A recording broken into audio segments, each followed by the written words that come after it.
예배합니다. 찬양합니다. 주님 홀로 높임 받으소서.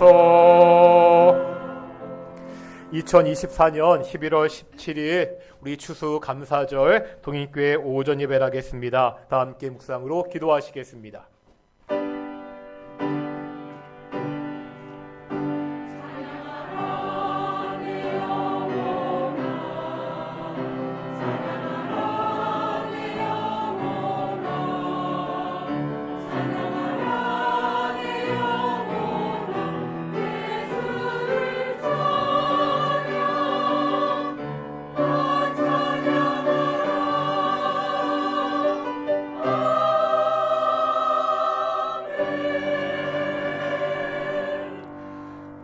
사도신경으로 우리의 신앙을 고백하겠습니다. 나는 전능하신 아버지 하나님 천지의 창조주를 믿습니다.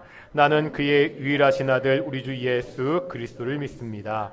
그는 성령으로 잉태되어 동정녀 마리아에게서 나시고 본디오 빌라도에게 고난을 받아 십자가에 못 박혀 죽으시고 장사된 지 사흘 만에 죽은 자 가운데서 다시 살아나셨으며 하늘에 오르시어 전능하신 아버지 하나님 우편에 앉아 계시다가 거기로부터 살아있는 자와 죽은 자를 심판하러 오십니다. 나는 성령을 믿으며 거룩한 공교회와 성도의 교제와 죄를 용서받는 것과 몸의 부활과 영생을 믿습니다. 아멘. 찬송가 587장 함께 찬양하시겠습니다.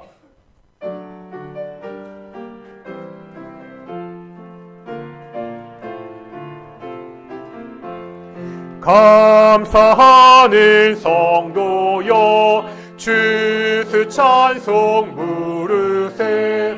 추운 겨울 오기 전 염려 없게 걷었네. 하나님이 우리에게 일월 양식 주시니 주의 전에 모여서 추수 찬송 부르세. 이 세상은 마치요 주는 씨를 뿌리네. 좋은 곡 식상 날 때 가라지 노나노나 싹과 잎이 자라서 열매 맺게 되나니 우리들을 온전한 알곡 되게 하소서.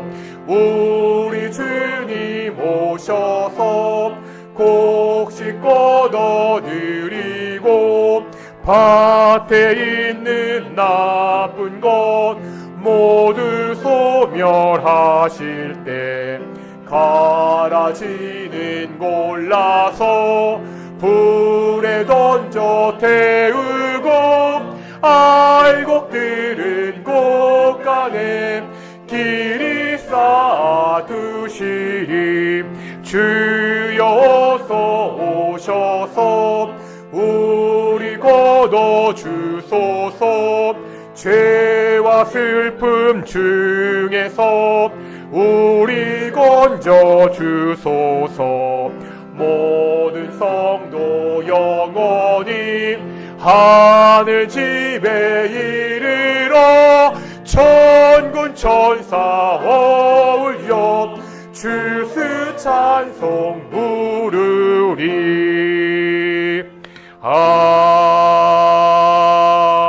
아멘. 성시 교독하겠습니다. 우리 교독문 106번 우리 감사절 두 번째 우리 성시 교독하겠습니다. 할렐루야. 우리 하나님을 찬양하는 일이 선하며 찬송하는 일이 아름답고 마땅하도다.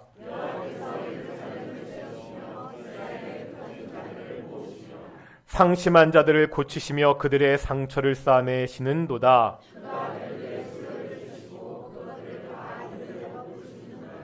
우리 주는 위대하시며 능력이 많으시며 그의 지혜가 무궁하시도다.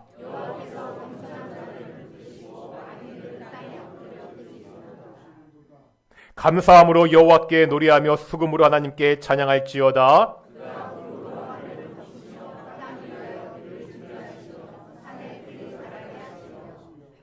들짐승과 우는 까마귀 새끼에게 먹을 것을 주시는도다.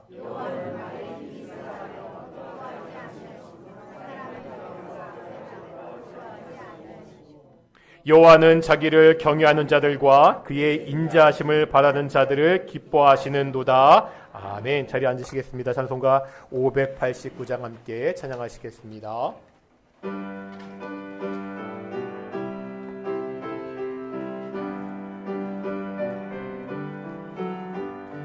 넓은 들에 익은 곡식 황금물 별 뒤치며 어디든지 태양 빛의 향기 진동하도다.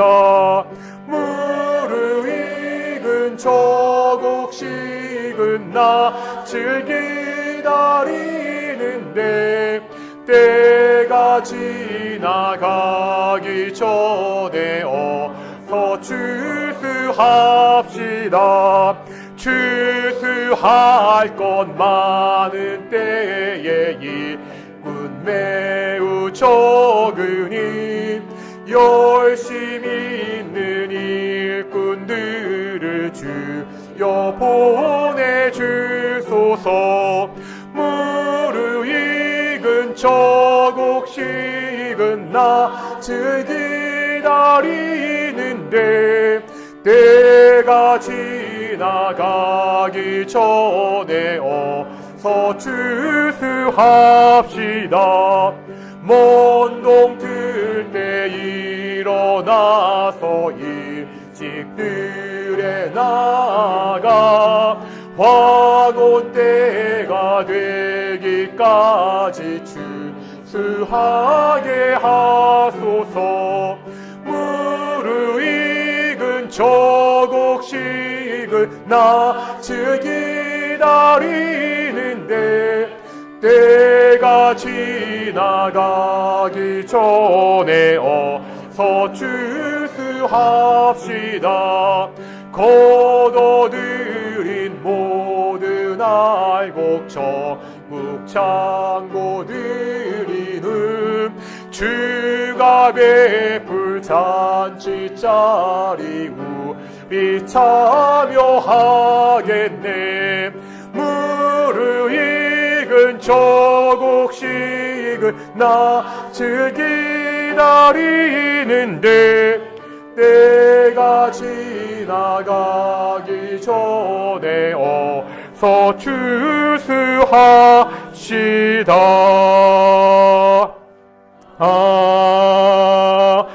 아멘.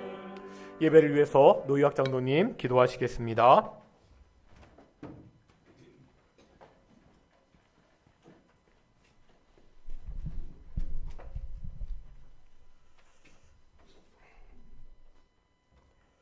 부족하고 부족한 우리를 하나님의 은혜로 채워주시고 하나님의 사랑으로 보듬어 주셔서 오늘 또 하루가 감사하는 주일로 우리가 모이게 하여 주심을 감사드리옵나이다. 아브라함과 이삭과 야곱의 축복의 소산을 오늘도 우리가 누리게 하여 주옵시고 생육과 번성으로 통하여서 하나님 앞에 감사함과 또한 저희들의 마음 가운데 주님께서 인도하여 주심을 또한 감사와 찬양의 영광을 돌리옵나이다. 아버지 하나님, 오늘은 특별히 우리가 추수감사 주일로 우리 공동체가 모였습니다. 아버지 하나님, 늘 우리에게 감사한 일이 많지만은 우리가 그것을 잊어버리고 우리가 자족하지 못하는 우리의 생활 가운데 지나온 것을 돌이켜보게 하여 주옵시고, 아버지 하나님, 작은 것에 감사하는 우리의 심령이 될 수 있도록 하여 주옵기를 간절히 바라고 원합나이다. 그래야 하여서 우리의 마음이 풍성하여지고 하나님께 영광을 돌리는 우리의 심령들 다 될 수 있도록 하여 주옵기를 간절히 바라고 원합나이다. 아버지 하나님, 이 시간에 우리 함께하지 못하는 우리의 형제 자매들을 기억하여 주옵시고 그들의 형편과 처지와 환경들을 두루두루 살피시사 하나님의 공의와 형평을 같이하여 주셔서 그들에게도 아버지 하나님 하나님의 은혜로 이 시간 같이 하여 줬기를 또한 간절히 기도드리옵나이다. 아버지 하나님, 오늘도 저희들에게 이 시간을 통하여서 하나님께 영광을 돌리게 하여 주시고, 진정 저희들이 신령과 진정으로 드리는 예배로 오늘 이 예배로 우리의 심령을 준비할 수 있도록 하여 주기를 간절히 바라고 원하옵나이다. 아버지 하나님, 이 시간에 우리가 기도드릴 것은 아버지 하나님, 이 저희 교회에 연로하신 어르신들이 많습니다. 아버지 하나님, 그들의 마음 가운데 주의 전을 사모하는 마음들이 간절할 줄 믿습니다. 아버지 하나님, 그들의 마음 가운데 주님의 은혜와 평강으로 인도하여 주옵시고, 하나는 은혜로서 그들의 마음을 위로하여 줬기를 간절히 바라고 원하옵나이다.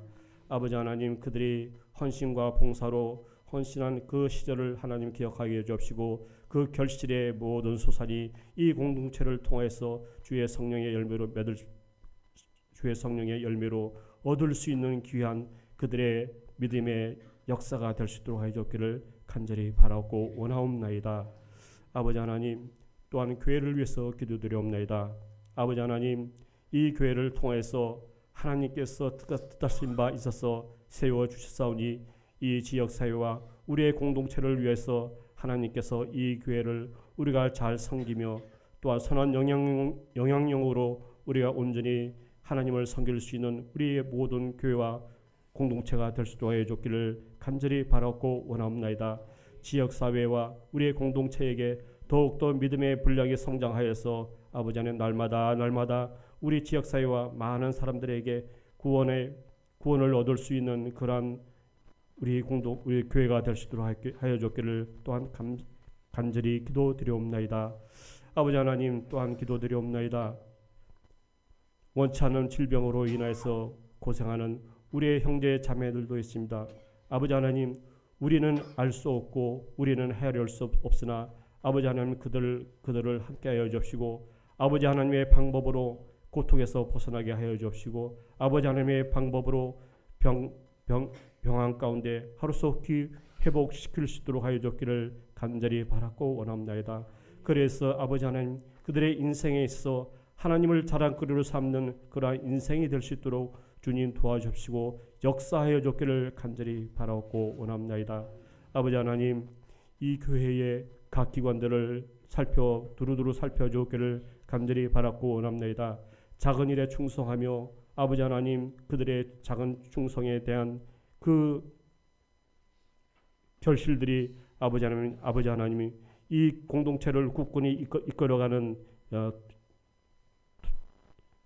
초석이 되게끔 하여 주시고, 또한 각 기관들을 통해서 하나님께서 교제와 사랑이 넘치는 그러한 기관들로 인도하여 주기를 간절히 바라고 원하옵나이다. 오늘도 주의 말씀을 전하는 주의 목사님이 함께해 주옵시고, 아버지 하나님, 그 말씀을 선포할 때, 그 말씀을 대언할 때 누구에게는 진정 우리에게 인생의 나치판이 되고, 누구에게는 위로의 말씀이 되고, 누구에게는 진정 하나님의 비밀을 발견할 수 있는 그러한 말씀이 될 수 있도록 하여 주기를 간절히 바라고 원하옵나이다. 아버지 하나님, 이 시간도 온전히 우리가 신령과 진정으로 예배를 때 주의 성령이 함께해 주시고 기쁨과 영광으로 예배를 돌릴 수 있는 귀한 시간으로 인도하여 주시옵소서. 늘 동행하여 주시는 예수님의 이름으로 감사하며 기도드립니다.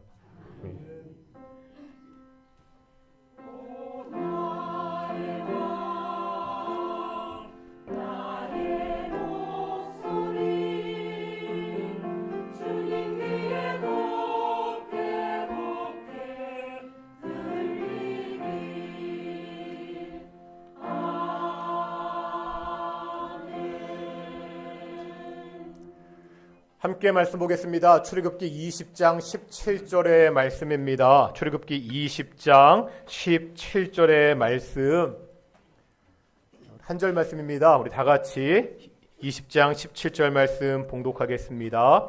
내 이웃의 집을 탐내지 말라. 내 이웃의 아내나 그의 남종이나 그의 여종이나 그의 소나 그의 낙이나 물은 내 이웃의 소유를 탐내지 말라. 아멘. 이 시간 관리 찬양대에 찬양으로 하나님께 영광 돌리시겠습니다.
아멘. 예, 오늘도 찬양 감사합니다.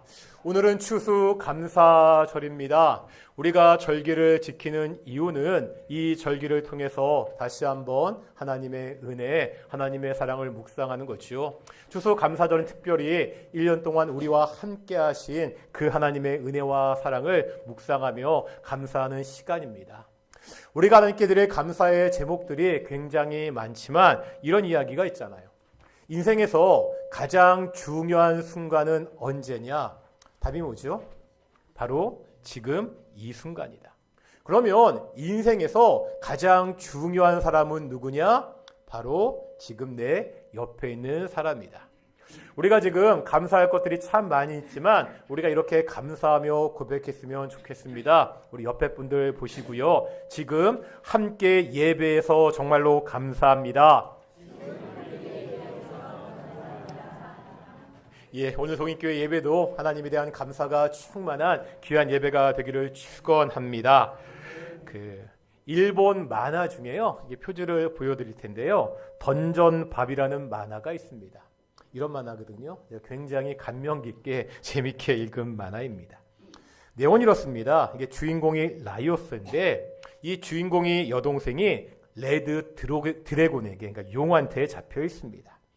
이 여동생을 구하러 동료들과 함께 이게 던전이라는 게 막 길고 복잡한 지하 미로를 말하는 거거든요. 그 던전 아래로 가는 내용입니다. 왜냐하면 지금 여동생이 이 던전 지하미로 가장 밑에 쪽에 잡혀있기 때문입니다. 그런데 어떤 목적을 위해서 팀을 이루어서 오랫동안 탐험을 하는 이야기는 많이 있습니다.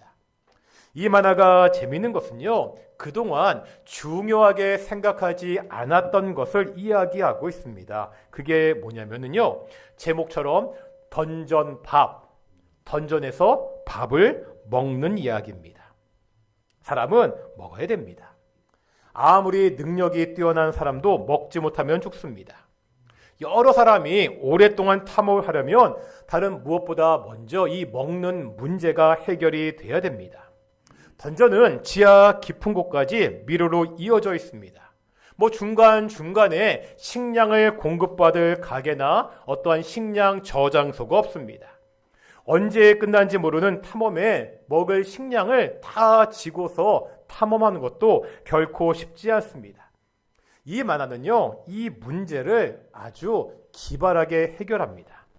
이 지하 미로에는 온갖 종류의 괴물들이 있습니다. 예를 들어서요, 걷는 버섯도 있고요, 사람을 잡아먹는 식인 괴물도 있습니다. 또 바질 리스크라고 해서요, 꼬리에 뱀이 달린 그러한 닭도 있습니다. 이 만화를 보면 이 온갖 종류의 괴물을 잡아서 어떻게 해요? 그것을 요리해서, 그것도 아주 맛있게 요리해서 먹습니다.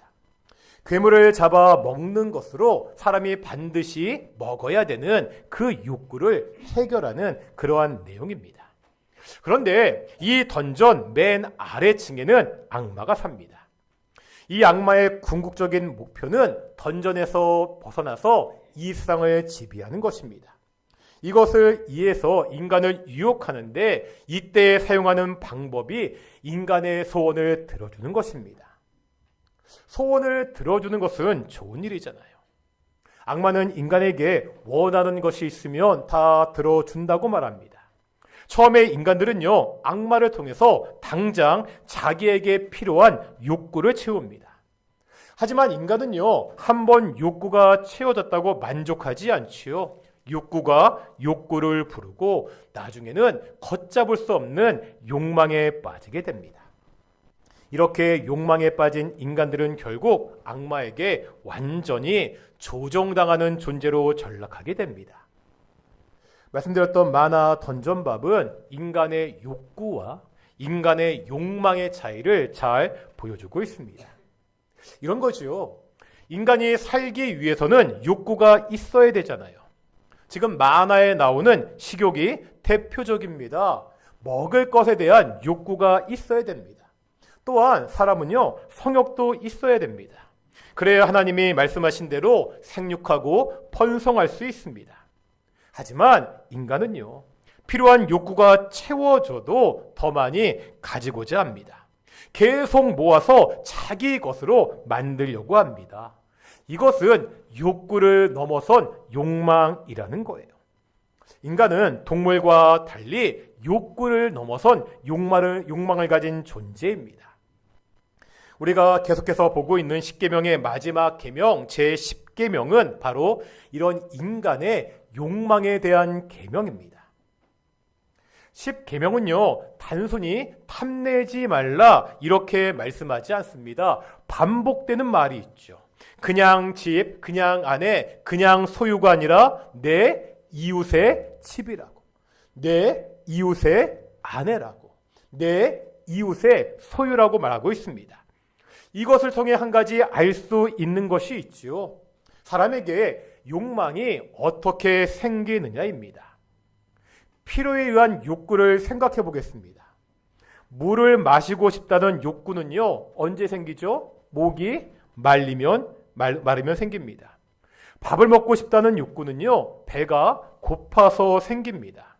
그 욕구는 그 필요가 채워지면 더 이상 생기지 않습니다. 배가 부르면 더 이상 먹고 싶은 욕구는 사라집니다. 하지만 욕망은 다르다는 거예요. 내가 배가 불러도 더 많은 먹을 것을 가지고 싶습니다. 당장의 필요해서가 아닙니다. 다른 사람들이 가진 것을 보면 지금은 필요가 없더라도 더 가지고 싶어 하는 것이 사람의 심리라는 거예요. 그래서 프랑스의 철학자 자크 랑캉은 이러한 인간의 심리를 이렇게 표현하고 있습니다. 뭐라고 되어 있죠? 인간은 타자의 욕망을 욕망한다. 인간은 타자의 욕망을 욕망한다. 어떤 의미죠? 내가 지금 욕망하는 것이 내가 진짜 필요한 원하는 것이 아니라는 거예요. 다른 사람들이 욕망하는 것을, 다른 사람들이 가진 것을 내가 정말 필요한 것으로, 원하는 것으로 착각하면서 그렇게 산다는 겁니다. 욕망은 홀로 존재하지 않습니다. 다른 사람들과의 관계 안에 있을 때 생기게 됩니다. 내 몸 안에서 생기는 것은 욕구이지만 내 몸 밖에서 욕망이 생긴다고 이야기하고 있습니다. 이것은요, 십계명에 나오는 탐내다는 단어의 용례를 생각해 보면요, 더 확실하게 알 수 있습니다. 여기서 탐내다고 할 때 이 말은 하마드, 이러한 단어입니다. 이 단어가 어떻게 쓰였는지 볼 텐데요, 두 구절 함께 보겠습니다. 창세기 3장 6절과 여호수아 7장 21절입니다. 여기에 보시면은요, 두 구절에 다 탐내다는 말이 있지요. 창세기 3장에서 뱀의 유혹을 받은 여자가 선악과를 탐냈습니다. 여호수아 7장에 보니까 이스라엘 백성들이 여리고성을 정복한 다음에 아간이 하나님의 명령을 어기고 뭐를요? 전리품을 탐냈습니다. 이 두 구절에 똑같이 동사 탐내다가 나오지만 잘 보시면 이 탐내다 앞에 또 동일하게 나오는 말이 있지요. 뭐죠? 보다입니다. 하와는 선악과를 탐내기 전에 선악과를 보았습니다. 아간도요, 전리품을 탐내기 전에 보았습니다. 욕구는요, 내 안에 있는 필요에 의해서, 말씀드렸잖아요, 배가 고프거나 목이 마르면 생깁니다. 하지만 탐심은 내 밖에 있는 것을 뭐 할 때? 볼 때 생긴다는 거예요. 이런 면에서 우리 현대인들은 과거의 사람들보다 이 탐심에 더 취약할 수밖에 없습니다.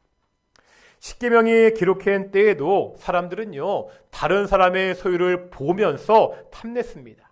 그래도 그때는 볼 수 있는 것이 제한되어 있었습니다. 무엇을 볼 수 있는 생활 반경이 얼마 되지 않았기 때문입니다.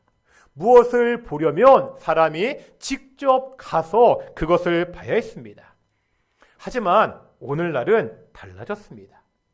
우리가 직접 가서 보지 않더라도 사람들이 사는 모습을 볼 수 있는 방법이 너무나 다양하다는 거예요. 뭐가 있죠? TV가 있습니다. 인터넷이 있습니다. 이 TV나 인터넷을 통해서 내가 앉아있는 그 자리에서 전 세계의 사람들이 어떻게 살아가는지 우리가 볼 수 있습니다. 요즘요, TV 예능의 대세는 관찰 예능이라고 이야기합니다. 예전에는요, TV에서 보면 예능 프로그램들이 주로 꽁트를 하거나 스튜디오에서 게임을 하는 것이 주였습니다. 이제는 달라졌습니다. 어떤 거죠? 다른 사람들이 사는 모습을 관찰하는 예능이 대세입니다. 이 사람들이 평범한 사람들도 있지만 대부분은 연예인들입니다. 연예인들이 혼자 사는 모습, 연예인들의 부부의 모습. 또 뭐 있죠? 이 연예인들이 아이를 키우는 모습. 이것들을 보면서 스튜디오에 모여서 서로 이야기하는 그러한 예능들입니다. 대충 머릿속에 지금 프로그램이 떠오르시죠? 자주 보시니까요. 이때 보면은요, 보통의 수준으로 사는 연예인들도 있지만 대부분의 연예인들이 사는 모습은요, 평범한 사람들이 살 수 없는 세계입니다. 그들이 사는 집, 그들이 타는 차, 그들이 사용하는 제품을 보면 요즘 말로 그사세. 무슨 뜻인지 아십니까? 그사세. 그들만이 사는 세상이다. 우리와 다르다는 거죠. 그래서 인터넷 게시판에 보니까 혼자 사는 연예인들의 일상을 보여주는 프로그램 제목을 이렇게 빛과 말하기도 합니다. 원래 제목이 나 혼자 산다인데 나 혼자 산다가 아니라 나 혼자만 잘 산다. 이렇게 다른 사람이 사는 모습을 보는 것은 TV뿐만이 아닙니다. 요즘 젊은 사람들은 소셜 미디어를 통해서 다른 사람들이 사는 모습을 실시간으로 지켜보게 됩니다. 지금 다른 사람들은 무엇을 입고 있는지, 지금 다른 사람들은 무엇을 먹고 있는지, 어디서 노는지, 무엇을 샀는지 실시간을 통해 확인할 수 있습니다. 이런 모습들을 보면 이런 생각이 든다고 하는 사람들이 있습니다. 나 빼고 다 잘 산다. 아니, 나 빼고 세상 사람들이 다 잘 사는 것 같은 거예요. 오늘날 현대인들은 여러 매체를 통해서 끊임없이 다른 사람의 삶과 내 삶을 비교하도록 강요받는 그러한 시대에 살고 있습니다. 우리의 눈을 통해서 다른 사람들이 가진 것에 대한 탐심, 욕망이 생기게 된다는 것을 보았습니다. 그러면 왜 이 탐심이 죄죠? 우리가 살면서 다른 사람의 소유를 보며 부러워할 수 있습니다. 친구가 예쁜 가방을 샀습니다. 그 가방을 정말 예쁘다고 생각하고 나도 사고 싶다. 이 정도 생각이 들 수 있잖아요. 이런 부러움을 죄라고 할 수가 없습니다. 하지만 탐심은 이런 부러움이 아니라는 거예요. 부러움을 넘어서 그것을 반드시 가지겠다는 강력한 욕망입니다. 때로 이것을 위해서 잘못된 행동도 서슴지 않습니다. 야고보서 1장 15절 보겠습니다. 야고보서 1장 15절입니다. 읽겠습니다. 시작.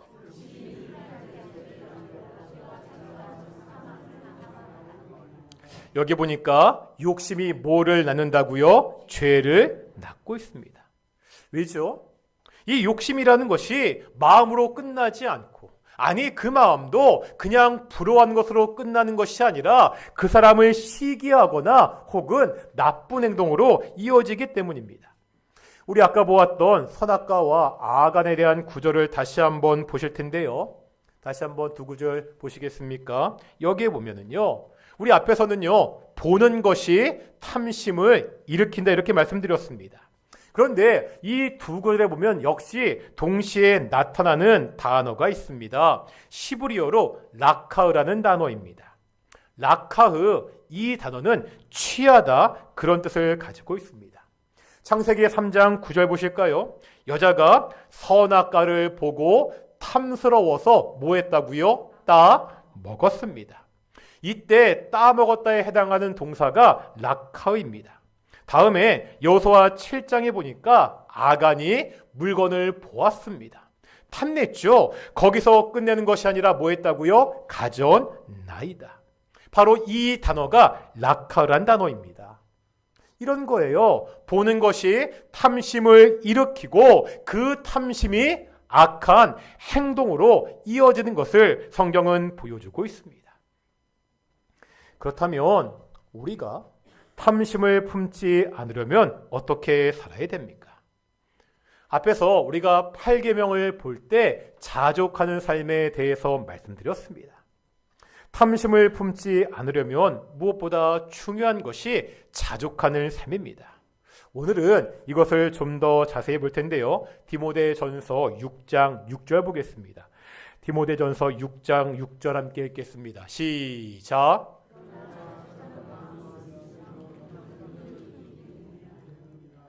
아멘. 바울은 디모데에게 네가 자족하는 마음이 있으면 경건에 큰 이익이 될 것이다 말씀하고 있죠. 자족이라는 것은 외부의 환경에 상관없이 자신의 마음을 다스리는 것입니다. 바울은 왜 우리가 자족해야 되는지 자세하게 설명합니다. 이제 7절입니다. 7절 읽겠습니다. 시작.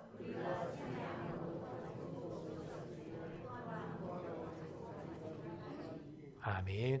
우리가 세상에 태어날 때 아무것도 가지고 나온 것이 없습니다. 죽을 때 역시 아무것도 가지지 못한다고 말씀하고 있습니다. 아무리 돈이 많은 사람도 결국은 빈손으로 가야 됩니다.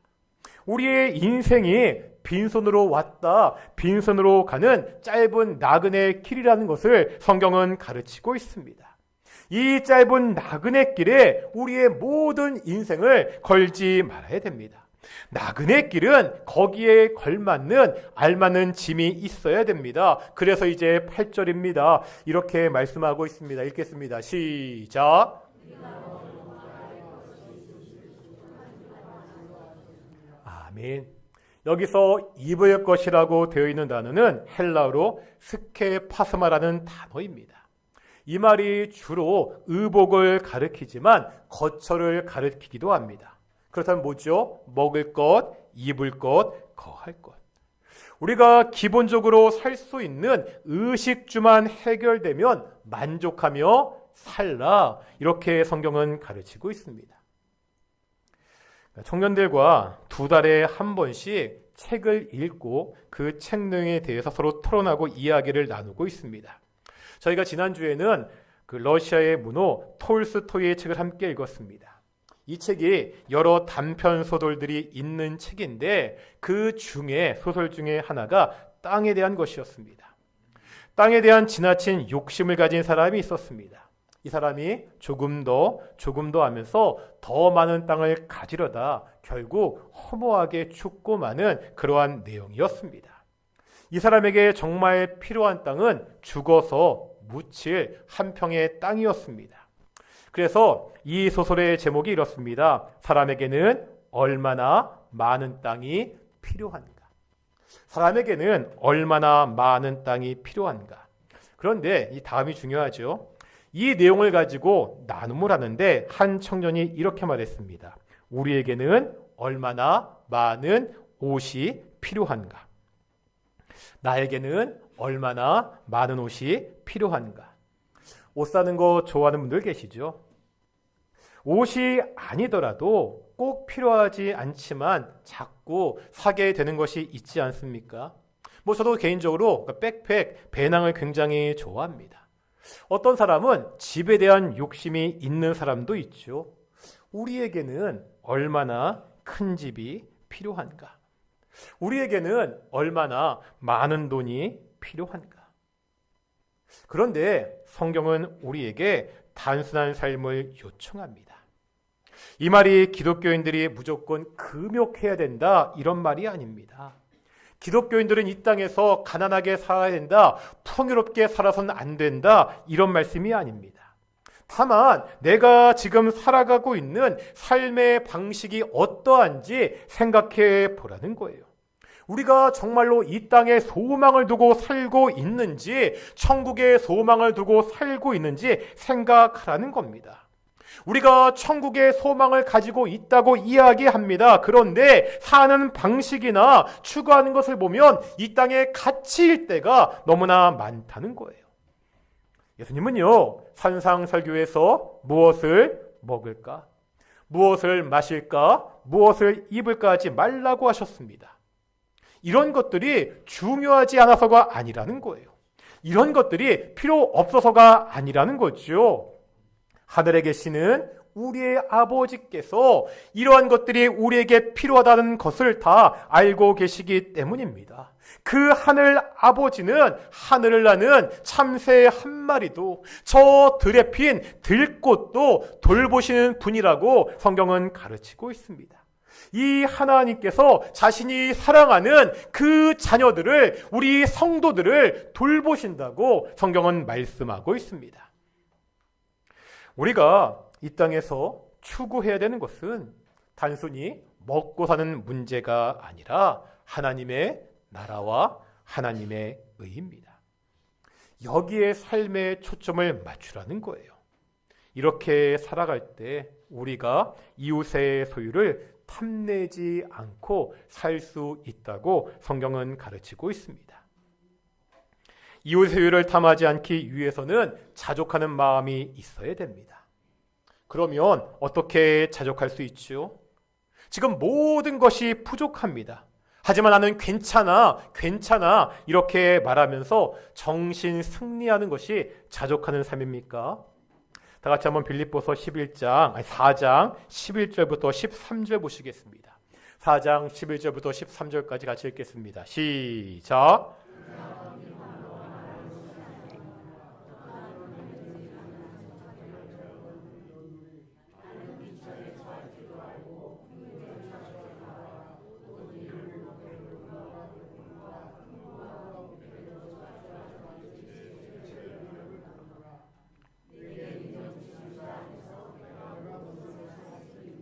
아멘. 11절에 보니까 11절에서 바울은요, 어떠한 형편에도 내가 자족하는 것을 배웠다 말씀하고 있습니다. 이제 12절에 보면 이것을 좀 더 구체적으로 이야기하고 있습니다. 자기는 돈이 많거나 없거나 상관없이 살 수 있는 비결을 배웠다 말하고 있죠. 여기서 배웠다는 것은 내가 그냥 지식으로 알게 되었다는 것이 아닙니다. 직접 내가 경험하면서 알게 되었다는 그런 뜻입니다. 바울의 생을 보면 이해할 수 있습니다. 바울은 어떤 사람이었죠? 당시 최고 학문하던 사람이었습니다. 바리새인이었잖아요. 사람들의 존경을 받았고요. 로마의 시민권을 가지고 있었습니다. 사람들이 부러워하는 신분을 가지고 있었습니다. 말 그대로 전도 유망한 청년이었습니다. 풍부했고 모든 것에 배부르던 사람이었습니다. 그런데 이랬던 인생이요, 복음 전도자가 되면서 완전히 바뀌잖아요. 한 군데에 정착하지 못하고요, 선교를 위해서 평생을 떠돌아다녀야 했습니다. 복음을 전하다가 매를 맞고 돌에 맞기도 하고, 어떤 도시에서는요, 사람들의 박해를 피해서 야밤 도주를 했습니다. 그리고 지금 빌립보서를 쓰고 있는데 어디에서 쓰고 있다고요? 감옥에서 쓰고 있습니다. 바울은 삶의 굴곡을 다 경험했습니다. 하지만 이러한 삶의 굴곡이 바울을 절망하게 하거나 짜증나게 하거나 하나님을 원망하도록 만들지 않았습니다. 내가 이러한 삶을 통해서 오히려 다양한 처지에 처할 수 있는 그 비결을 배웠노라고 고백하고 있습니다. 이 비결할 그 삶을 11절에 보면 자족하는 삶이다, 그렇게 말하고 있죠. 바울이 이렇게 자족할 수 있는 이유가 뭐죠? 바울이 다른 사람들보다 더 의지가 강하고 더 인내심이 많기 때문에 자족할 수 있습니까?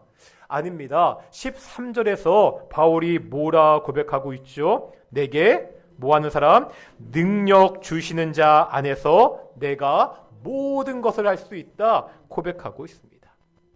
그런데 우리가 이 13절 말씀을 오해할 수 있습니다.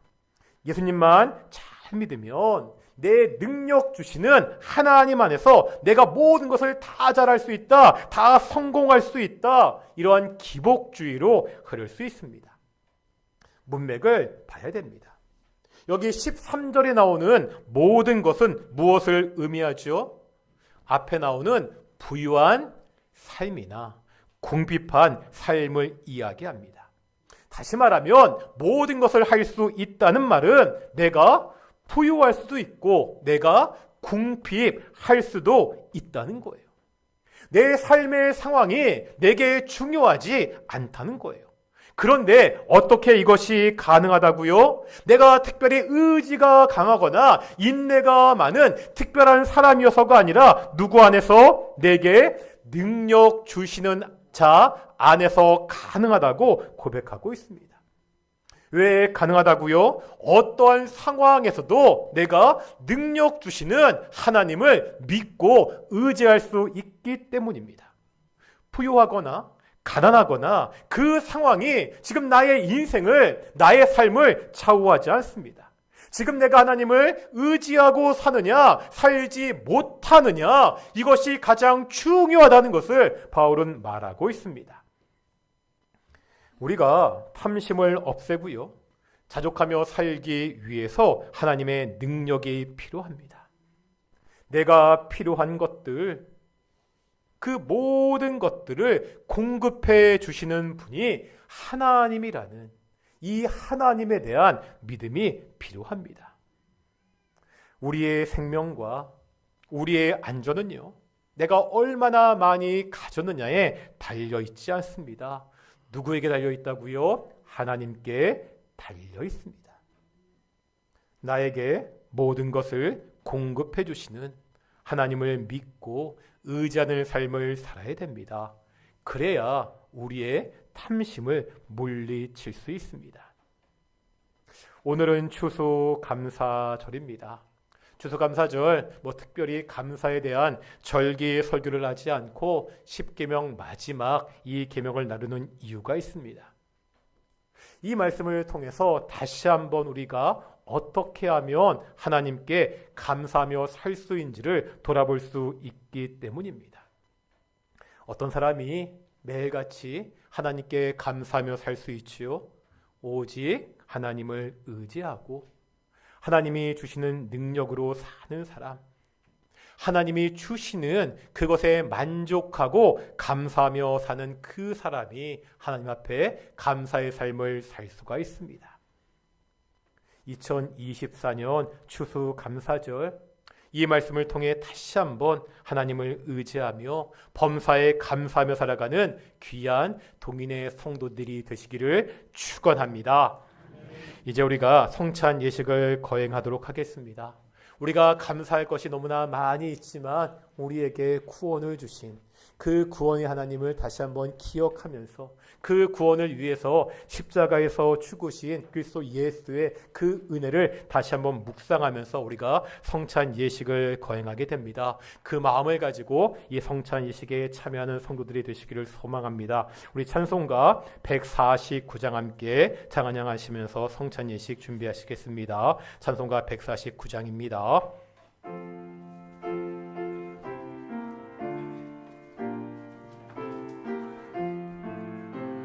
주 달려 주 그 십자가 우리가 생각할 때에 세상에 속한 욕심을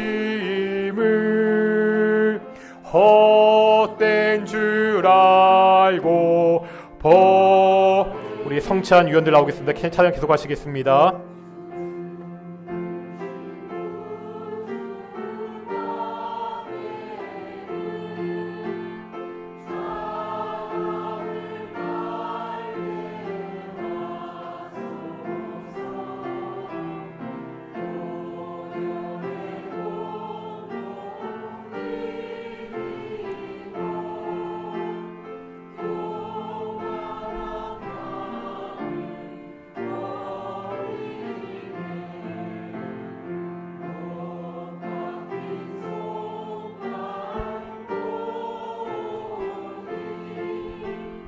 큰 자비 나타내셨네. 가시로 만든 묘유관 우리를 위해 쓰셨네. 4절입니다. 온 세상 만물 저도 주의 못 따갑겠네. 놀라운 사랑 받은 나 몸으로 재물 샀겠네.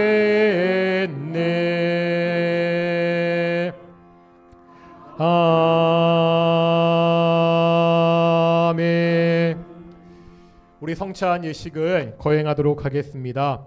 말씀드렸듯이 성찬 예식은 우리의 죄를 위해서 십자가에서 죽으신 그리스도 예수의 그 십자가의 사랑과 은혜를 기념하는 귀한 예식입니다.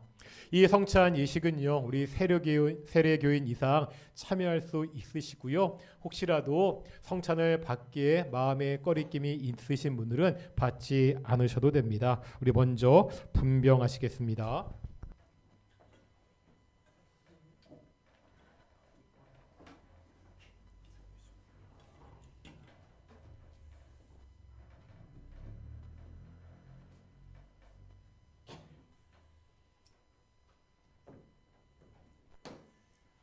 분병할 텐데요. 이게 떡을 받으시면은요, 바로 드시지 마시고요. 모든 성도가 다 떡을 받으신 다음에 우리가 한 몸의 공동체라는 것을 고백하기 위해서 우리 다 함께 떡을 받도록 하겠습니다. 주 예수 그리스도께서 잡히시던 날 밤에 떡을 가지고 축사하시고 떼어 제자들에게 주시며 말씀하시기를 받아 먹으라 이것이 내 몸이니라 하셨습니다. 그러므로 나도 여러 지체들에게 이 떡을 나누어 드립니다. 이것이 곧 우리 주님의 몸을 기념하는 떡인 줄 알고 받아 먹으시기 바랍니다. 예, 분명하시겠습니다.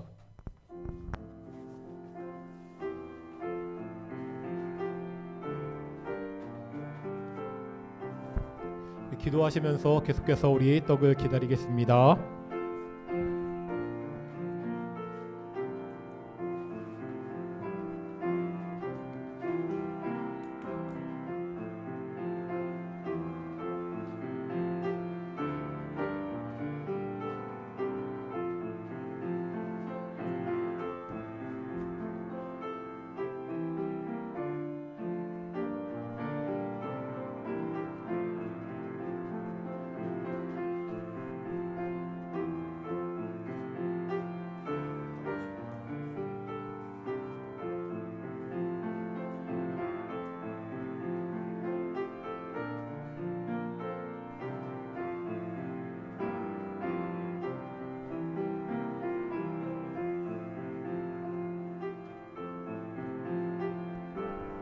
선생님 사무실도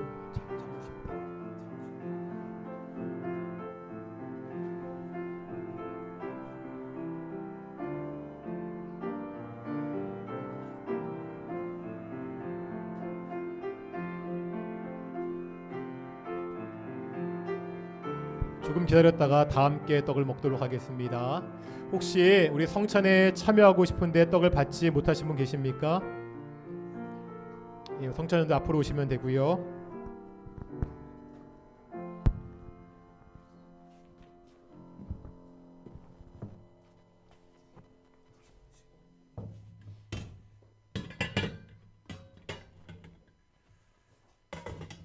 함께 떡을 먹도록 하겠습니다.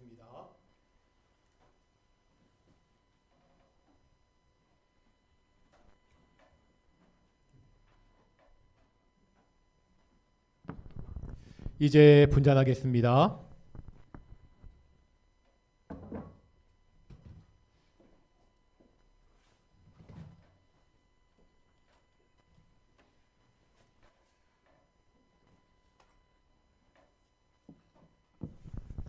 역시 잔을 받으시고 기다렸다가 우리 다 함께 마시도록 하겠습니다.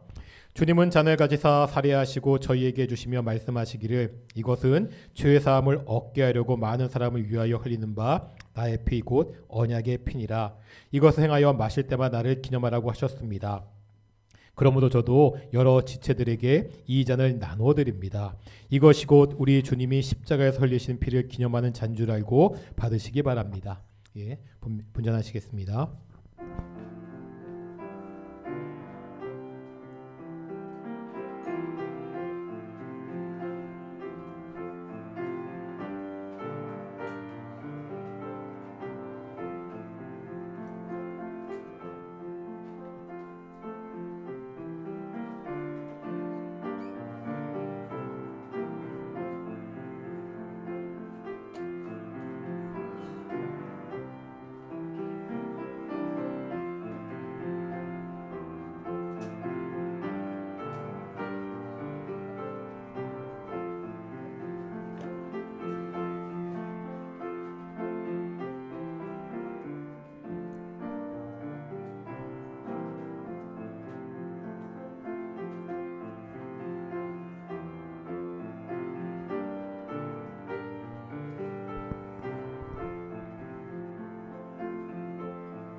우리 성찬에 참여하기 원하시지만 우리 잔을 받지 못하신 분은 손을 들어 표시해 주시면 되겠습니다. 예, 오시겠습니다.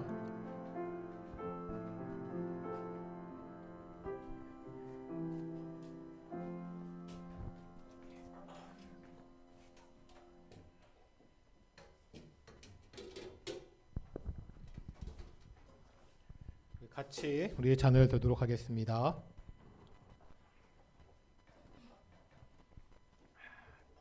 잔은 그 자리에 내오시면 그 예배 마치고 치도록 하겠습니다. 우리 성찬 정리해 주시고요.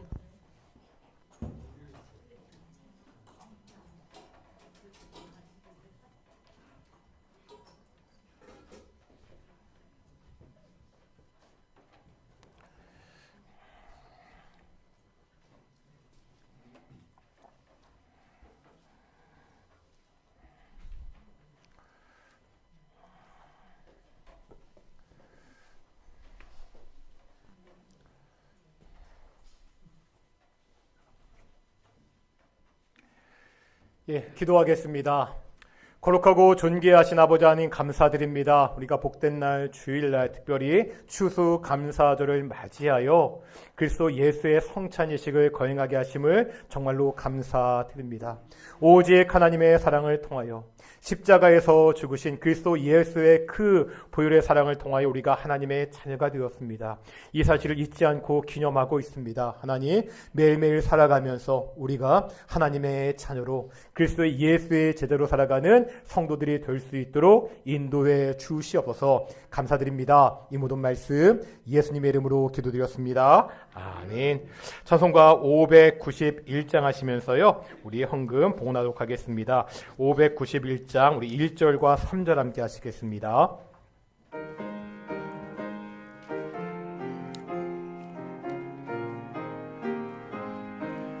저 밭에 농부 나가시 뿌려놓으는 주 크신 능력 내려 잘 길러주셨네.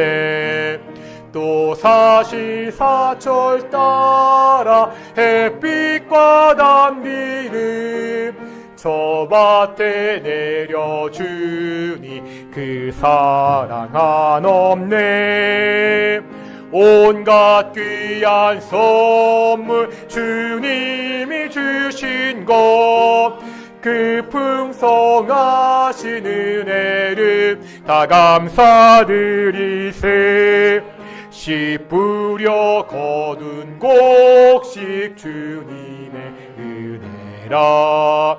우리의 몸과 마음 새 힘이 넘치네. 주 은혜 받은 우리 참 감사하면서 이 예물 드리오니 다 받아주소서. 온갖 귀한 선물 주님이 주신 것, 그 풍성하신 은혜를 다 감사드리세.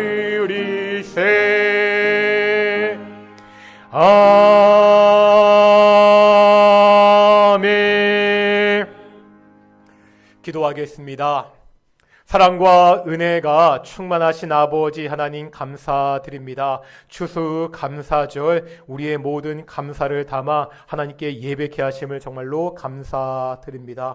우리가 매주 고백하고 있습니다. 우리에게 모든 것을 다 공급해 주신 분이 하나님이십니다. 이 공급해 주신 우리의 필요를 아시는 하나님을 의지하며 살아가는, 매일매일같이 하나님을 믿고 따라 살아가는 귀한 동인의 성도들이 될 수 있도록 주께서 함께하여 주시옵소서. 삶의 고백 속에서 매일같이 감사가 넘치는 귀한 성도들이 될 수 있도록 주께서 축복해 주시옵소서. 감사드립니다. 이 모든 말씀 예수님의 이름으로 기도드렸습니다. 아멘. 다시 한번 우리 자분들과 인사하겠습니다. 하나님이 우리와 함께 하십니다. 예, 추수감사절이죠. 우리 성도님들이 광고한 대로 가져오신 이 과일들은 우리가 예배가 끝나고 나눠가지고 우리 주변에 우리 이웃들, 상가들과 함께 나누도록 하겠습니다. 이렇게 많이 또 참여해 주셔서 정말로 감사드리고요. 계속해서 광고 말씀 드리지만 우리 선교회 임원들 11월 말까지 선출해 주셨으면 좋겠고요. 주일학교 교사로 우리 섬기실 분들은 우리 이한나 전사님한테 말씀해 주셨으면 좋겠습니다. 그리고 오늘 감사절 예배가 끝나고 우리 식사 떡국이랑 잡채랑 있으니까요. 한 분도 가지 마시고 다 함께 꼭 식사하셨으면 좋겠고요. 그리고 나가실 때 선물도 있습니다. 이게 떡을 드릴 텐데요. 이 떡은 교회에서 준비한 거 아니고 우리 홍 권사님이 그 칠순 생일이셔가지고요. 생일 축하떡이니까 감사하다고 축하하다고 말씀. 돈 준 사람은 따로 있는 것 같은데 말하지 말라고 돼가지고요. 돈 준 사람은 얘기 안 할 거고요. 그리고 이 앞에 있는 이게 꽃꽂이는요. 우리 최미라 집사님 딸내미 그 승희가 어제 와서 예쁘게 꽃꽂이 하고 갔고요. 다시 한번 감사드립니다. 그리고 사진 한번 보여주시겠습니까, 누사님? 우리가 작년부터 그 미랄 그 복지재단과 연계해서 사랑의 상자를 하고 있습니다. 작년에 하신 분들 기억나시겠지만은요, 저희가 1인당 한 상자에 4만 원을 헌금하면은요, 그러니까 저희가 1인 헌금하면은 이 복지재단 쪽에서 그 기증받은 물품들을 통해 가지고 한 상자에 대략 한 소매가로 한 20만 원 정도의 상품을 구성해서 저에게 보내주게 됩니다. 그래서 저희가 작년에 주안 6동 행정복지센터를 통해서 이 주변에 사는 그 독거 노인들, 생각보다 저희 주안 6동에 혼자 사시는 어르신들이 많으시더라고요. 그분들한테 이렇게 한 상자씩 다 선물해 드렸거든요. 이게 뭐 돈에 관한 문제니까 참 죄송한데, 그래도 크리스마스 성탄절을 맞이해서 우리끼리 즐기고 우리끼리 기뻐하는 것도 좋지만 주변에 어려운 이웃들을 좀 함께 돕자는 취지입니다. 그래서 밖에 나가시면 오실 때 보셨겠지만 그 선물 상자가 어떤 식으로 구성되어 있는지, 그러니까 저게 항상 똑같지 않고요. 그때그때 기증받는 물품을 통해서 내용은 바뀔 수도 있는데 어쨌든 저런 식으로 다양한 물품들을 모아서 이렇게 해서 기증하게 됩니다. 한 상자에 4만 원입니다. 뭐 개인이 4만 원 헌금하셔도 좋고요. 한 가정이 한 상자를 책임지셔도 좋고 뭐 더하셔도 좋고요.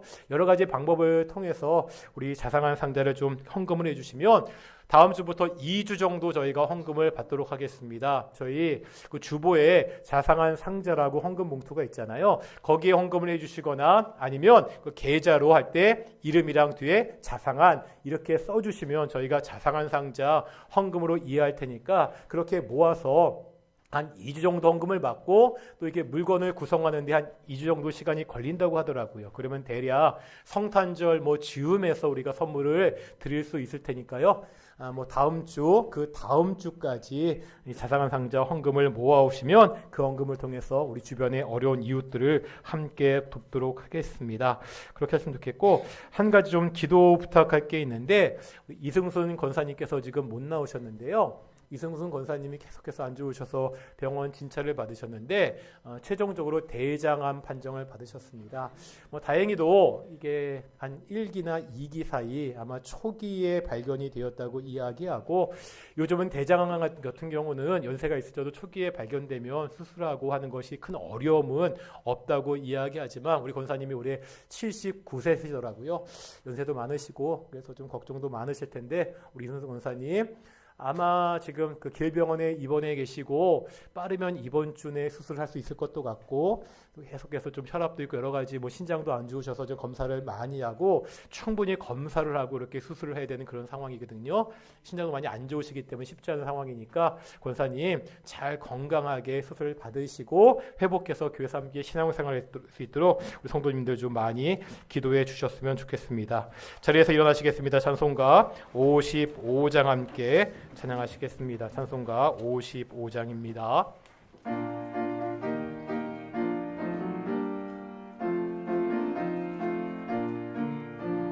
주 이름으로 모였던 우리가 지금 헤어질 때에 언제나 함께 하시며 평안케 하소서.